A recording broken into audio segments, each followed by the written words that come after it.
Hello guys, ito ang ganda rin ito.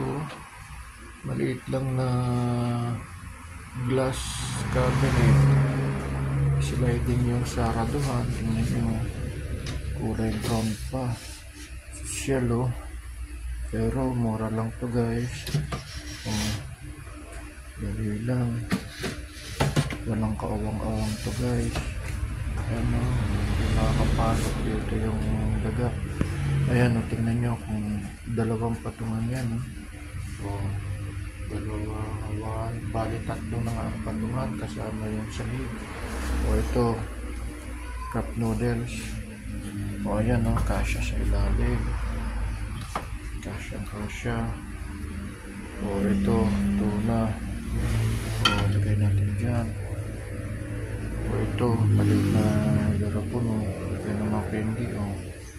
O, kasyang-kasya, o. O, ito, mga biskuit. Kasyang-kasya pa rin, o. Tignan nyo, o. Dali lang buksan, o. O. Tignan nyo, o. Kasyang-kasya. Pwede rin ito lagay ng ulam, para hindi yung mga natitira, para hindi kanginan baga, diba? Marami kayong pwedeng mailagay dito guys, oh. Ganyan. Ito pa, hindi naman ito kalakihan. Tignan nyo ha, masukat nito. Yan lang yan, oh. Ito yung weed. Kapal. Ayan, oh, 12 inches lang. 12 inches lang ang kapal. Ang lapad niya,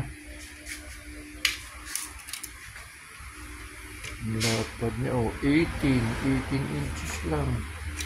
Tapos ang taas niya, oh, may 16 lang, 16 inches. Oh, ganda nito guys. Yan. Tapos ito, hindi pa, wala pang awang, oh. Walang mga awang-awang yan, diba? Tapos kulay brown pa, analog. Oh, ang gandang tingnan. Akala mo mamahalin, pero mura lang po yan, no? Oh, tingnan nyo, oh. Ganda, diba? Marami kayong mailalagay dito. So, yan po. Kung gusto nyo pong mag-order, mag-PM lang po kayo dito.